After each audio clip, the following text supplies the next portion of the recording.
말라기 설교는 대개 우리 성도님들이 많이 들어보지는 못했을 것 같습니다. 설교를 들어보셨더라도 오늘 앞부분에 나오는 이 11조에 관한 설교, 그런 설교에 국한되지 않나 그런 생각을 해봅니다.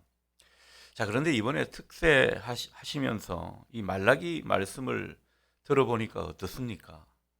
좀 우리에게 부담을 주는 그런 말씀이기는 하지만 하나님을 새롭게 이해하는 그것에 참 도움이 되지 않나 그런 생각을 해보게 됩니다. 오늘 이 유다 백성들 또 이 유다 백성들에 대한 그 말하는 걸 우리가 보게 되는데요. 이분들은 하나님이 물으실 때마다 언제나 그렇듯 발뺌부터 하고 맙니다. 아니요, 우리가 언제요? 우리가 어떻게 했죠? 참 잡아떼면서 반문하는 이 모습에는 참 선수인 것 같아요. 아마 우리 중에는 그런 생각이 드실 겁니다. 이 사람들 참 싸가지가 없네. 그리고 너무한다. 그런 어떤 생각이 아마 드시는 분이 있을 겁니다. 어떻게 하나님 앞에 저럴 수가 있나. 참 못된 사람들이구나. 근데 그렇게 욕을 하면서도 뭔가 찜찜한 게 있습니다. 우리가 그런 모습은 있지 않는가. 이런 생각이 우리도 들기 때문입니다. 그래서 이 말씀을 대하노라면 참 복잡한 심경이 듭니다. 특히 말라기서에서는 제사장에 관한 말씀이 많이 나오니까 저도 사실 이 말씀을 준비할 때 많이 찔리곤 했습니다. 그만큼 불편하지만은 그러나 우리가 꼭 알아야 될 말씀이 아닌가 그런 생각을 해보게 됩니다. 우리 중에는 아마 이 말씀을 듣고도 나하고는 전혀 상관이 없구나 그렇게 생각하며 말씀을 대하는 분도 있을 것 같습니다. 근데 여러분, 말씀을 대할 때는요, 우리가 유다 백성이라고 생각하고 그렇게 말씀을 대하게 되면 내가 이 당시 제사장이다 생각하고 말씀을 받게 되면 정말 그 은혜가 더 크게 다가오지 않을까 생각이 듭니다. 하나님께서 유다 백성들에게 이런 질문들을 쭉 하셨죠. 내가 너희를 사랑하노라. 그렇게 말씀하시니까 사람들이 어떻게 반응했습니까? 하나님께서 우리를 어떻게 사랑하셨습니까? 이렇게 반문했습니다. 또 하나님께서 제사장들을 향해서 너희가 바로 내 이름을 멸시하는 자들이다. 이렇게 말씀하시니까 이 제사장들도 하나님 앞에 이렇게 대꾸합니다. 우리가 어떻게 주님의 이름을 멸시하였습니까? 제단에 더러운 떡을 드렸다고 책망하시면은 우리가 어떻게 제단을 더럽혔습니까? 그렇게 대드는 모습입니다. 너희가 말로 나를 괴롭혔다. 그렇게 하나님께서 안타까이 말씀하시는 그 가운데도 그들은 우리가 언제 그랬습니까? 우리가 하나님을 어떻게 괴롭혔단 말입니까? 그렇게 반발합니다. 우리가 아이들 키울 때 보면 뭐 좀 나무라고 지적을 하고 잘못을 일깨워 주게 되면 이걸 뭐 좀 순순히 받아들이는 그런 아이들도 있는가 하면은 따박따박 말대꾸하면서 자기는 그런 일 없다 그렇게 잡아떼기도 하고 부모가 잘못해서 그런 거고 다른 아이들도 다 그렇게 한다 그런 어떤 논리를 펴는 그런 이야기를 하는 데는 굉장히 똑똑한 친구들이 있죠. 여러분, 그런 아이들이 이렇게 나오는 모습은 그 안에 어떤 것이 숨겨져 있다고 보겠습니까? 기본적으로 부모에 대한 공경심이 없는 거죠. 여러분, 부모에 대한 공경심이 있으면요, 부모를 존중하고 뭔가 부모의 가르침을 받는 것이 당연하다고 생각하면 일단은 수긍할 것입니다. 뭐 부모 말에 상처를 받지 않을 것입니다. 그러면서 나중에 이제 자기의 힘든 심경을 이야기하는 것, 그게 어찌 보면 맞는 모습이 아닐까 생각이 듭니다. 여러분, 아이들만 그렇습니까? 오늘 말라기 시대 사람들도 보면요, 이렇게 반발하고 말끝마다 반문하는 뭔가 자기들이 늘 하나님 앞에 잘하는 것처럼 이야기하는 이 모습은요, 어쩌면 그들이 하나님에 대한 공경심을 다 잃어버려서 그렇게 말하는지도 모르겠습니다. 하나님을 경외하는 마음이 없더라는 거죠. 오늘 나중에 살펴보겠습니다만은 하나님은요, 하나님을 경외하는 사람들 얼마나 그리워하는지 모릅니다. 오늘 우리가 그것을 보게 되는 것이죠. 늘 자기 입장만 생각하고 이 하나님의 마음을 헤아릴 줄 모르는 이 모습들은 다 하나님에 대한 공경심이 떨어졌기 때문에 그렇다라는 거죠. 그러니 하나님께서 무엇을 중요하게 생각하시는지 이런 것들을 생각할 수 있는 그런 모습이 된다면 여러분 그게 하나님을 공경하는 모습인 것을 여러분 보실 수 있기를 바랍니다. 진짜 부모를 공경하는 사람은요, 부모의 마음을 헤아리죠. 그리고 정말 부모가 뭘 중요하게 여기는지 그것에 대해서 더욱더 관심이 가는 것입니다. 오늘 이 말라기 시대 사람들은요, 이런 모습이 없었더라는 것입니다. 자, 그렇다면 오늘 우리 시대 성숙한 그리스도인들은 어떤 모습입니까? 늘 하나님 편에서 생각할 줄 아는 사람들입니다. 사람들은 다 자기 편에서만 생각합니다. 근데 성숙한 사람은 하나님 편에서 생각할 줄 알고, 그리고 하나님이 맺어준 나가 아닌 다른 너에 대해서 생각할 수 있는 이런 모습이 있더라는 거죠. 무엇보다 하나님이 중요하게 여기시는 것, 그것을 자기도 중요하게 여기는 사람, 이 사람이 성숙한 사람입니다. 여러분에게 성숙한 사람의 모습이 나타날 수 있기를 축복합니다. 자, 오늘 본문 13절에서도 하나님은 그렇게 지적하시죠. 너희가 완악한 말로 나를 대적하였다. 여러분 유다 백성들이 어떻게 반응했을지 이제는 여러분도 다 아실 겁니다. 어떻게 반응했습니까? 우리가 무슨 말로 하나님을 대적했습니까?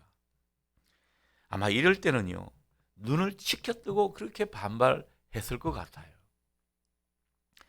그런데 여기서 하나님께서 니들이 나를 대적했다 이렇게 말씀하시는데 이게 어떤 뜻으로 하시는 말씀일까 생각해 보게 됩니다. 요즘 가장 유행하는 신조어 중에 여러분 어쩔 TV라는 말이 있습니다. 이런 말을 처음 듣는 분이 있을 거예요. 아이들 키우지 않는 분들은 아마 이런 말을 들어보지 못했을 겁니다. 근데 이게 신문에 보니까요, 신조어 중에 가장 유행하는 신조어라고 그렇게 말을 합니다. 우리 집에도 어떨 때 보면은 어쩔 TV, 저쩔 TV 그러면서 그렇게 막 그 말을 남발하는 그것을 보게 되는데 이게 무슨 뜻인가 제가 한번 찾아봤습니다. 찾아봤더니만 이 어쩔 TV라는 말이 어쩌라고 가서 TV나 봐 이런 말이라는 겁니다. 듣고 보니 좋은 말이 아니더군요. 충고나 잔소리는 안 듣겠다 그런 말이 되겠죠. 그러면서 자기를 내버려 두라는 겁니다. 네 일이나 하세요. 이런 어떤 투의 말이라고 볼 수 있겠습니다. 물론 아이들이 장난기 있게 쓰는 말이기는 하지만은 이게 참 부모나 윗사람한테 이런 말을 하게 되면 이건 뭔가 선을 넘는 모습이 아닐까 생각하게 됩니다. 근데 오늘 유다 백성들이 하나님 앞에 어떤 말을 하고 있는가? 하나님 앞에 어쩔 TV 이렇게 말을 하고 있다라는 것입니다. 어디 하나님 앞에 그런 무례한 표현을 쓸 수 있단 말입니까? 그런데 따지고 보면 하나님을 대적한다는 이런 표현은요, 아마 이런 태도와 모습을 빗대어서 하시는 말씀 같습니다. 하나님이 나무라시고 뭔가 좀 책망하시게 되면 그걸 좀 받아들이면서 제가 노력해 보겠습니다. 저는 좀 부족하지만은 한번 하나님 저를 도와주셔서 그렇게 살아보겠습니다. 다시는 안 그러겠습니다. 이렇게 하면 되는데 이런 말을 하지 않는 겁니다. 제가 원래 그래요. 어쩌라고요? 여러분 하나님 앞에 이런 모습으로 나갔다고 생각하면 정말 이거야말로 하나님 앞에 뻗대는 모습이죠. 하나님을 대적하는 모습이라는 것입니다. 자, 그렇다면 그들이 하나님 앞에서 이렇게 뻗대면서 완악한 말로 뭔가를 짓거렸다고 하나님께서 말씀하고 계신데 그들이 서로 이야기했던 내용이 뭐냐라는 거죠. 그게 14절에서 15절에 나오는 내용입니다. 먼저 14절을 봅니다. 하나님께서 어떤 말을 완악한 말로 여기는지 우리에게 가르쳐 주고 계시죠. 하나님을 섬기는 게 헛되다, 이런 말을 서로가 나눴다라는 거죠.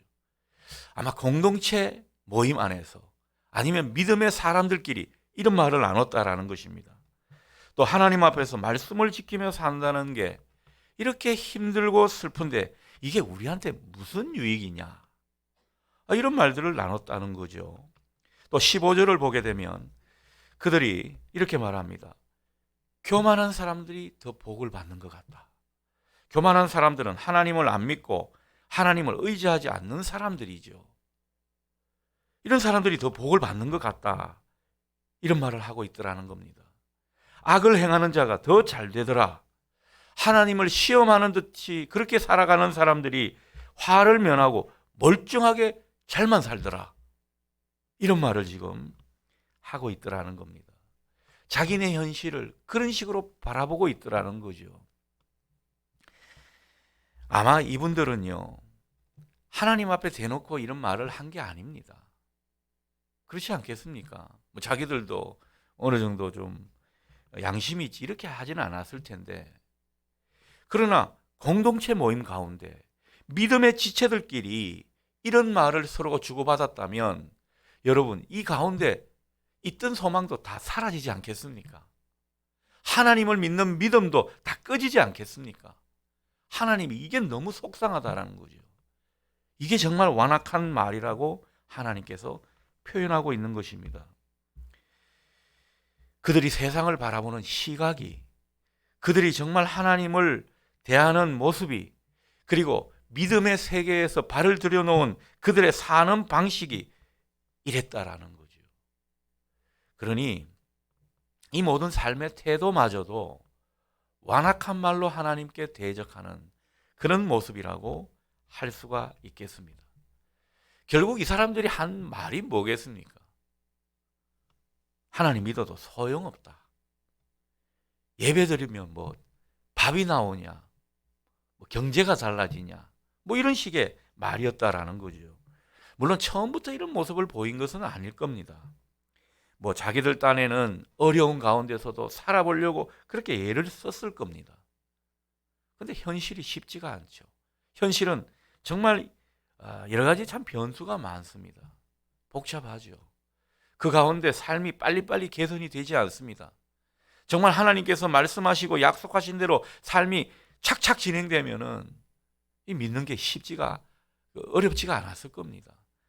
근데 보이는 게 잘 없더라는 거죠. 사는 게 여전히 힘들었습니다. 그 가운데 원망이 삐져나오고 불평이 그 속에 가득해졌습니다. 그러다 보니 언제부턴가 이 믿음대로 살고 하나님 뜻대로 사는 이런 모습이 별로 좋아 보이지 않은 것입니다. 그런 삶에 기쁨이 사라졌다라는 거죠. 그러다가 결국은 이 사람들이 도달하게 된 그 생각의 지점은 신앙생활 제대로 할 필요 없다. 신앙이 밥 먹여주냐, 이런 생각에 이르렀다라는 거죠. 우리가 얼마든지 이럴 수가 있다고 생각합니다. 아마 우리 공동체 속에서도 이런 표현을 은연중에 하시는 분들이 있을 줄 압니다. 하나님은 그 모습에 안타까이 여기시고, 얘들아, 그런 말이 완악한 말이다, 오늘 우리에게 말씀하시는 것입니다. 여러분, 어렵고 힘들 때는 다 어렵고 힘듭니다. 그러나 그 속에서도 누군가는 은혜를 발견하고 하나님의 선하심을 보는 사람이 있는가 하면 그 가운데 꼭 안 좋은 것만 보는 사람들이 있습니다. 힘들고 믿음이 꺾이는 그 순간조차도 하나님은 우리 주위에 좋은 것을 예비해 두시고 이 고난 중에도 은혜를 발견하도록 해 주셨는데, 그런 것은 보려고도 하지 않습니다. 아예 없다고 치부해 버립니다. 그러면서 상황이 안 좋은 그런 것들만 늘 보게 됩니다. 여러분, 이것도 보는 것도 일종의 습관인 것 같아요. 어떤 분은 좋은 것만 보려고 하는데 어떤 분은 안 좋은 것만 보고 최악의 상황만 설정하며 사는 사람들이 있습니다. 그러니 뭐 헬조선이니 뭐 우리나라가 소망이 없다느니 기독교는 이제 망하게 되었다는, 하나님이 망하게 하시려고 작정하시는 그런 모습들이 있었죠. 그러나 하나님의 교회는 망하지 않습니다. 하나님께서 그렇게 하시는 데는 의도가 있고 하나님의 마음을 쫓아가야 되는데, 하나님의 마음을 쫓아가지는 않고 상황만 보고 안 좋은 것만 바라보고 힘들다고 푸념하는 이런 것들만 서로 주고받고 있으니 이 소망이 없는 거죠. 그래서 아마 이분들은 예배도 드리고 종교활동을 열심히 한다고 하지만은 전혀 하나님의 그 좋은 측면들을 발견하며 살지 못했을 겁니다. 여러분, 이것은요, 하나님께로부터 반대쪽으로 흘러가는 모습들입니다. 그러나 이런 어려움 가운데서도 하나님 쪽으로 움직여가는 사람들이 있을 수 있다는 거죠. 여러분, 하나님 쪽으로 움직여 나갈 때 어떻습니까? 어떤 판단을 하고 어떻게 분별하며 살겠습니까? 하나님을 섬기는 게 헛된 것이 아니다, 그런 생각을 하게 되는 거죠. 고난 중에 말씀의 유익을 누리게 됩니다. 교만한 사람이 더 복을 받고 악을 행하는 그런 인생이 잘 되는 것 같아도 그런 세상을 부러워하지 않습니다. 저것은 다 한계가 있다, 저게 언젠가는 꺾이게 된다, 이걸 알기 때문입니다.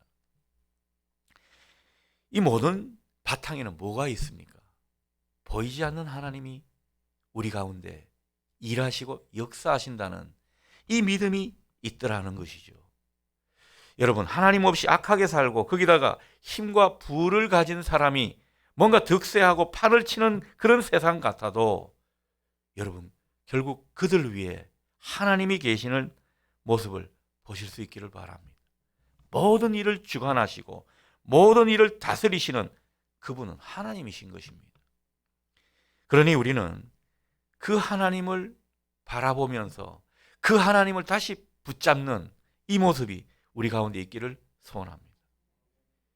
어려울 때는 힘있게 하나님을 붙잡아야 될 때라는 거죠. 가뜩이나 손에 힘이 없는데 이 손을 놓아버리기 십상인데 그럴 때일수록 하나님을 붙잡아야 된다는 거죠. 하나님을 붙잡는 힘은 다른 데 있지 않습니다. 하나님의 선한 것을 볼 줄 아는 그 시선에 있더라는 것입니다.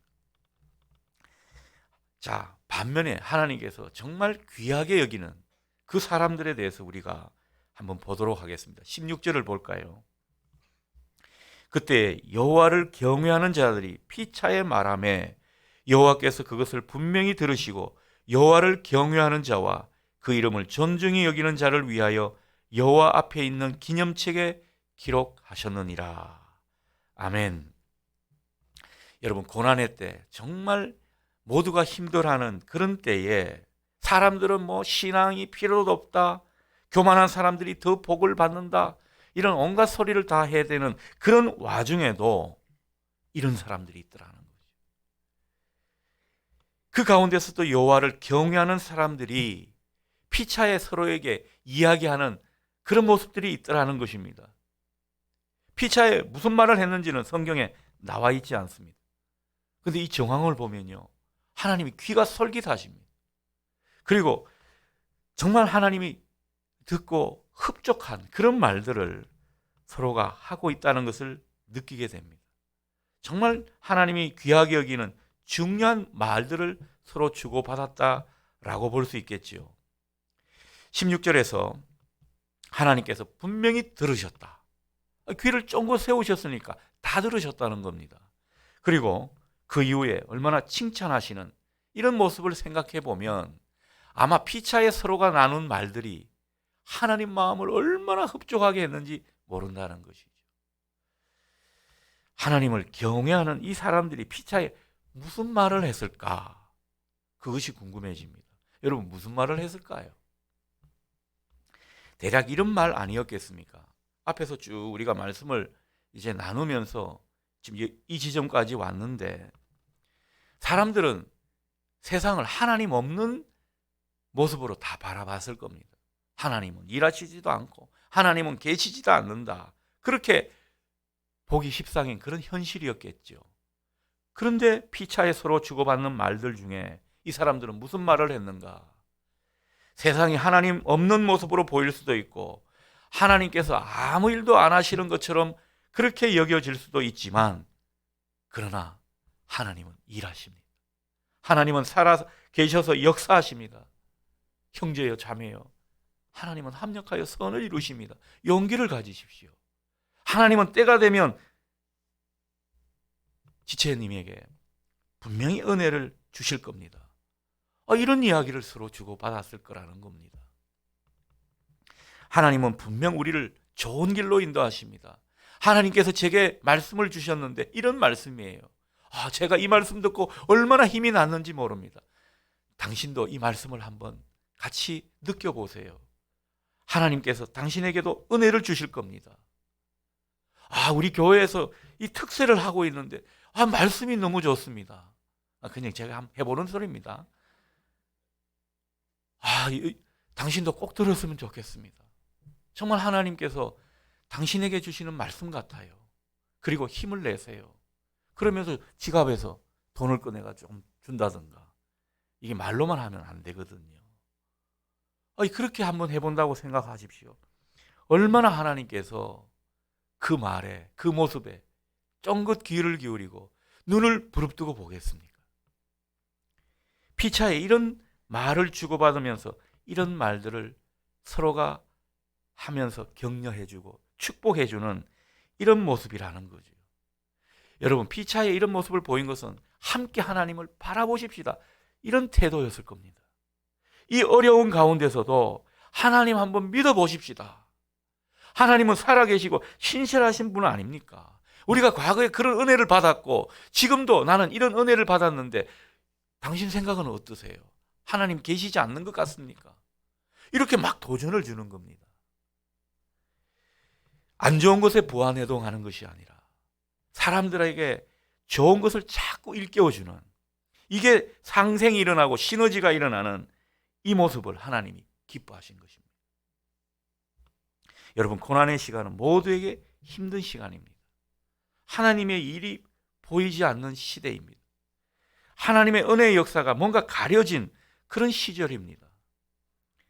뭔가 선이 침묵하고 악이 득세하고 정말 진리가 땅에 떨어진 것 같고 거짓이 팽배해지는 그런 모습을 우리가 보는 것 같습니다. 그러나 그럼에도 불구하고 하나님을 경외하는 사람들은 그 속에서도 하나님을 보고 하나님의 선하심을 믿고 있더라는 거죠. 여러분, 우리가 좋은 것을 보고 은혜를 발견하려고 예를 쓰게 되면 하나님께서 이런 것을 우리 눈에 보여주실 줄 믿습니다. 진리의 불을 그 어느 때보다도 밝히게 되는 것이죠. 여러분, 이런 사람들 얼마나 귀하게 하나님께서 여기시겠습니까? 여러분이라면 귀하지 않겠습니까? 그리고 이 귀한 것을 서로 나누면서 서로에게 믿음의 확신을 심어준다면, 서로에게 축복하고 장래의 모든 축복을 서로 선포하고 나눈다면 하나님이 얼마나 기뻐하시는지 모릅니다. 그래서 16절 하반절처럼 하나님이 어떤 행동을 하십니까? 하나님 앞에 있는 기념책에 그 사람들의 이름을 다 기록하신다는 거죠. 아마 그 내용까지 다 기록하실 겁니다. 하나님 앞에 있는 그 기념책, 거기에 여러분들의 이름이 다 기록되고 여러분들이 함께 나누고 서로 격려하고 축복했던 모습들이 기록될 수 있기를 주님의 이름으로 축복합니다. 여러분, 앞으로 우리가 3월달부터 하게 되는 구역 모임이 이랬으면 좋겠습니다. 구역 모임을 왜 가지는가? 어려운 가운데서도 수단과 방법을 가리지 않고 구역 모임을 가져야 될 이유가 바로 여기에 있는 것입니다. 피차 좋은 말을 하면서 서로가 격려하고 신앙을 격려하고 축복하면서 하나님의 선하심을 바라보자는 거죠. 우리 눈에 보이는 세상이 다가 아니라는 것입니다. 하나님의 말씀을 듣고 깨달아 보니 이 세상이 다시 보이더라는 거죠. 그것을 서로가 나누자는 것입니다. 그러니 구역장의 사명이 얼마나 중요한 것입니다. 이 사명 잘 감당하시는 우리 모든 교회 지도자들 되실 수 있기를 바랍니다. 여러분, 지금 악인들이 득세하고 뭔가 악한 것이 더 판을 치는 그런 세상처럼 보여도 믿음의 사람들은 속상해하거나 낙심하지 않아야 할 것입니다.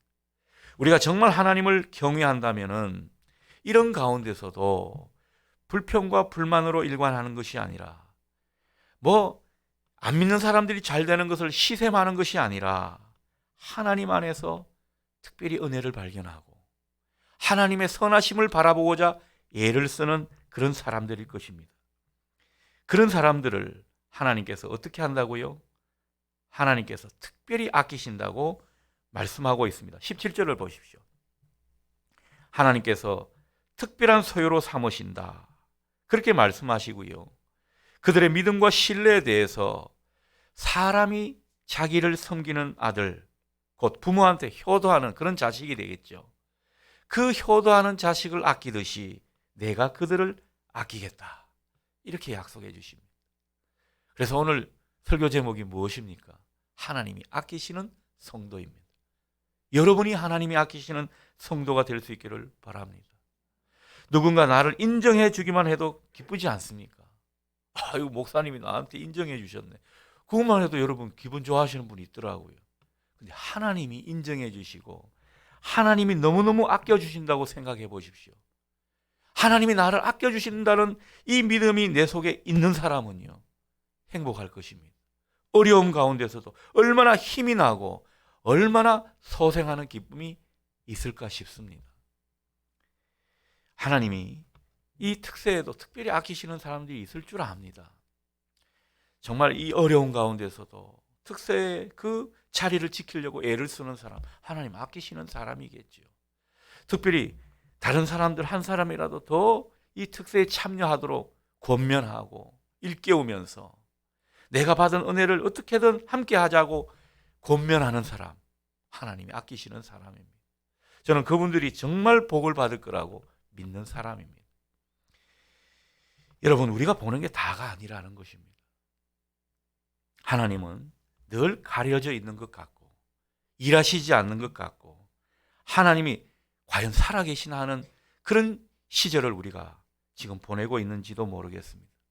그러나 이런 가운데서도 하나님을 특별하게 경외하는 사람들, 그런 사람들이 피차에 주고받는 말과 그리고 그 모습을 하나님 기억하시면서 내가 특별한 소유를 삼겠다. 때가 되어 너희를 특별한 소유로 삼고 내가 아낌없이 은혜와 복을 주겠다. 오늘 그 말씀을 하시는 것 아닙니까? 저는 이 말씀이 너무나 좋습니다. 하나님이 우리에게 정말 분명히 약속해 주시는 표현이고 이 표현과 약속의 말씀이 너무 살갑게 느껴집니다. 내가 너를 아끼고 있단다. 너는 나의 특별한 소유다. 내가 너를 기념책에 다 기록해 놓았다. 여러분, 오늘 이 하나님의 음성이 여러분 귀에 들리실 수 있기를 바랍니다. 그래서 우리가 세상을 사는 그 모습과 태도가 뭔가 달라지면 좋겠습니다. 오늘 18절 마지막 절을 보겠습니다. 그때가 되면 하나님을 참으로 섬기는 그런 사람들, 하나님께서 작은 부분, 이 말 한마디까지 하나님을 경외하고 높이는 그런 모습을 하나님께서 다 관찰하신다는 거죠. 그 사람들에게 주시는 은혜가 뭔지 아십니까? 세상을 분별하는 지혜, 이 분별력을 하나님께서 선물로 주신다는 거죠. 여러분, 하나님이 주시는 분별력이 우리 가운데 있으면요, 흔들리지 않습니다. 우리가 사는 게 힘든 게 이게 맞을까 저게 맞을까, 내가 이걸 선택해야 되나 저걸 선택해야 되나, 늘 판단이 서지 않고 분별이 되지 않기 때문입니다.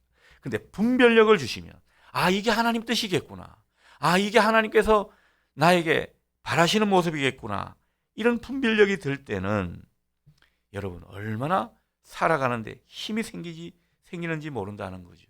무엇보다 이 가운데 하나님께서 아낌없이 부어주시는 사랑을 체험하게 될 것입니다. 이게 복이라는 거죠. 그러니 여러분, 우리 믿는 사람들 가운데 자꾸 부정적인 것을 이야기하고 허무주의로 빠져버리는 이 모습을 경계하십시다. 늘 우리 안에 소망을 일깨우면 좋겠습니다. 여러분, 도전을 주고 희망을 말하는 이것이 우리의 사명인 것입니다. 우리는 부정적인 말을 하는 사람이 아닙니다.